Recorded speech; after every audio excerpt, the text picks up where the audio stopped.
வணக்கம் நண்பர்களே, நாம் இப்போ மருது சகோதரர்களை பற்றி பார்க்கலாம். பெரிய மருது அப்படிங்கிற வெள்ளை மருது, அவரும் அவருடைய தம்பியான சின்ன மருது, இவங்க 2 பேரும் முத்துவடுகருடைய ஏபிள் ஜெனரல்ஸாக இருந்தாங்க. அதாவது படை தளபதிகளாக இருந்தாங்க. சிவகங்கை ஆண்டு வந்த முத்துவடுகநாதரை காளையார் கோவில் பேட்டிலில் பிரிட்டிஷ் கொன்றுறாங்க. அதுக்கப்புறம் வேலு நாச்சியார் திண்டுக்கல் கோபால நாயக்கரிடம் அடைக்கலம் புகுறாங்க. அதுக்கப்புறமா மீண்டும் வேலு நாச்சியாரை தன்னுடைய அரசி பதவியில் இருத்தி அழகு பார்க்கிறார்கள் இந்த மருது சகோதரர்கள். ஸோ லாஸ்ட்டாக 18th செஞ்சுரியுடைய லாஸ்ட் இயர்ஸில் இந்த மருது சகோதரர்கள் பிரிட்டிஷை எதிர்த்து போராடினாங்க. கட்டபொம்மன் இறந்ததுக்கு அப்புறமா ஊமைதுரை இருக்கிறார் இல்லையா, கட்டபொம்மனுடைய பிரதர் ஊமைதுரை, அவரோட சேர்ந்துக்கிட்டு இந்த மருது பிரதர்ஸும் பிரிட்டிஷை எதிர்த்தாங்க. இவங்க இந்த நவாபினுடைய கிரானரி இருந்து இல்லையா, அதாவது களஞ்சியம், அதை கொள்ளையடிக்கிறாங்க. பிரிட்டிஷ் கம்பெனிக்கும் பெரிய சேதத்தை உண்டு பண்ணுறாங்க. அடுத்ததா ரிபல்லியன் ஆஃப் மருது பிரதர்ஸ். என்னதான் கட்டபொம்மனை 1799 கொன்னுட்டாலும் 1800களிலேயே மருது சகோதரர்கள் 2ஆம் பாளையக்காரர் போர் அப்படிங்கிறத தொடங்கிடுறாங்க. அந்த பாளையக்காரர் போர் முடிஞ்ச உடனே இது தொடங்கினதுனால இதை 2ஆம் பாளையக்காரர் போர் அப்படின்னு நம்ம சொல்கிறோம். ஸோ இதில் ஒரு கூட்டமைப்பு, அதாவது ஒரு கான்ஃபெடரசி ஃபார்ம் ஆகிறாங்க. அதில் யாரெல்லாம் இருந்தா அப்படின்னா, ஃபஸ்ட்டு மருது பாண்டியர்கள், இவங்க சிவகங்கையை சேர்ந்தவர்கள். அடுத்தது திண்டுக்கலை சேர்ந்த கோபால நாயக்கர், மலபாரை சேர்ந்த கேரளாவர்மா. ஸோ இதை நம்ம கரெக்டாக ஞாபகம் வைக்கணும். ஏன்னா இதுக்கு முன்னாடி கேரளா ட்ரவான்கூரை சேர்ந்தவங்க பிரிட்டிஷ் பக்கமாக நின்றுட்டு இருந்தாங்க இல்லையா கட்டபொம்மனுடைய காலத்தில். இப்போ மலபாரை சேர்ந்த கேரளாவர்மா இவங்களோட நிற்கிறாங்க. மைசூரை சேர்ந்த கிருஷ்ணப்ப நாயக்கர், தூண்டாஜி. ஸோ இவங்க எல்லாரும் சேர்ந்துக்கிட்டு தான் பிரிட்டிஷை எதிர்க்கிறாங்க. ஏப்ரல் 1800 விருப்பாட்சி அப்படிங்கிற இடத்துல இவங்க எல்லாரும் மீட் பண்ணுறாங்க. அதை எப்படி ஞாபகம் வைக்கலாம் அப்படின்னா, இவங்க எல்லாரும் விருப்பமாக ஒரு இடத்துல மீட் பண்ணுறாங்க. எப்போ? April 1800. So the uprising which broke out in Coimbatore எப்போ அப்படின்னா ஜூன் 1800. ஸோ ஜூன் 1800 இந்த ஒரு எதிர்ப்பு கோயம்புத்தூரில் தொடங்குது. அது அப்படியே ராமநாதபுரம், மதுரை அப்படின்னு ஸ்ப்ரெட் ஆகுது. ஸோ கம்பெனிக்காரங்க என்ன நினச்சாங்க அப்படின்னா, கேரளாவர்மா இருக்கார் இல்லையா மலபார், அவரை எதிர்த்தும் மைசூர் கிருஷ்ணப்ப நாயக்கரை எதிர்த்தும் நாங்கள் போர் செய்ய போகிறோம் அப்படின்னு சொல்கிறாங்க. ஸோ நீங்கள் எல்லாரும் இந்த பாளையக்காரர்களுக்கு சப்போர்ட் பண்ணுறதுனால இவங்க இன்னும் எங்களை எதிர்க்கிறாங்க அப்படிங்கிற எண்ணம் கம்பெனிக்கு ஏற்படுது. இதுக்கப்புறம் என்ன பண்ணுறாங்க அப்படின்னா, அந்த கோயம்புத்தூரில் தானே இந்த கலகம் தொடங்குது. ஸோ கோயம்புத்தூர், சத்தியமங்கலம், தாராபுரம் அந்த ஏரியாஸை சேர்ந்த பாளையக்காரர்களை எல்லாம் பிடிச்சி ஹேங் பண்ணியாச்சு, அவங்கள தூக்கிலையும் போட்டாச்சு. ஸோ 1800 2 மாதத்தை பற்றி நம்ம பார்த்தோம். ஒன்று ஏப்ரல் 1800. இப்போ தான் இவங்க விருப்பமாக எல்லாரும் சேர்றாங்க. இனி ஜூன் 1800 கோயம்புத்தூரில் இந்த புரட்சி தொடங்குது. இனி அடுத்ததாக 1801 பிப்ரவரியில் பார்க்குறோம். 1801 பிப்ரவரியில் என்ன ஆகுது அப்படின்னா, கட்டபொம்மனுடைய 2 பிரதர்ஸ் ஊமைதுரை, சிவத்தையா, இவங்க 2 பேரும் பாளையங்கோட்டை பிரிசன்ல இருந்து தப்பிச்சு கமுதி அப்படிங்கிற இடத்துக்கு போகிறாங்க.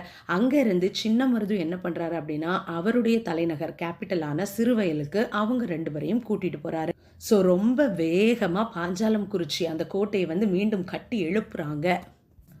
ஆனால் காலின் மெக்காலே தலைமையில் பிரிட்டிஷ் ட்ரூப்ஸ் என்ன பண்ணுறாங்க அப்படின்னா, இந்த கோட்டையை மீண்டும் ஏப்ரல்லையே கைப்பற்றிடுறாங்க. இப்போ கட்டபொம்மனுடைய பிரதர்ஸ் தப்பிச்சு சிவகங்கை மருது பிரதர்ஸ்ட்ட அடைக்கலம் கேட்டு அங்கேயே போயிடுறாங்க. பிரிட்டிஷ் மருது பாண்டியர்கள்ட்ட ஊமைதுரையும் செவத்தையாவையும் ஒப்படைக்கும்படி கேட்குறாங்க. ஆனால் இவங்க 2 பேரையும் ஒப்படைக்க மருது பாண்டியர்கள் தயாராக இல்லை. அப்போது இந்த 2 பேருக்கு எதிர்த்து இன்னும் 2 பேர் வரப்போகிறாங்க. யாரெல்லாம் அப்படின்னா, colonel Agnew, colonel Innes. So colonel Agnew, colonel Innes இவங்க 2 பேரும் இந்த மருது பாண்டியர்களை எதிர்த்து சிவகங்கையை நோக்கி வராங்க.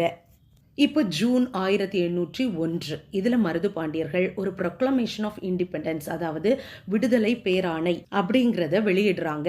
இதை தான் நம்ம திருச்சிராப்பள்ளி ப்ரொக்ளமேஷன், அதாவது திருச்சிராப்பள்ளி பேரறிக்கை அப்படின்னு சொல்கிறோம். ஸோ இந்த ப்ரொக்ளமேஷனில் என்ன சொன்னாங்க அப்படின்னா, இந்தியர்கள் தங்களுடைய ஜாதி, மதம், நிறம் எல்லாத்தையும் தாண்டி பிரிட்டிஷை எதிர்த்து போராட ஒரே இந்தியர்கள் என்ற தலைமையில் நம்ம ஒன்றிணையணும் அப்படின்னு கூப்பிடுறாங்க. இந்த மாதிரிப்பட்ட இந்த செய்தி அடங்கிய இந்த ப்ரொக்ளமேஷனை திருச்சியில் இருந்த நவாபினுடைய பேலஸை சுற்றி ஒட்டுறாங்க. அதே மாதிரி ஸ்ரீரங்கம் டெம்பிளை சுற்றியும் ஒட்டுறாங்க. இதை பார்த்த பாளையக்காரர்கள் நிறைய பேர் தங்களுடைய ஆதரவை சின்ன மருதுக்கு கொடுத்துறாங்க. இதனால 20,000 வீரர்களை சின்ன மருது சேகரிச்சார்.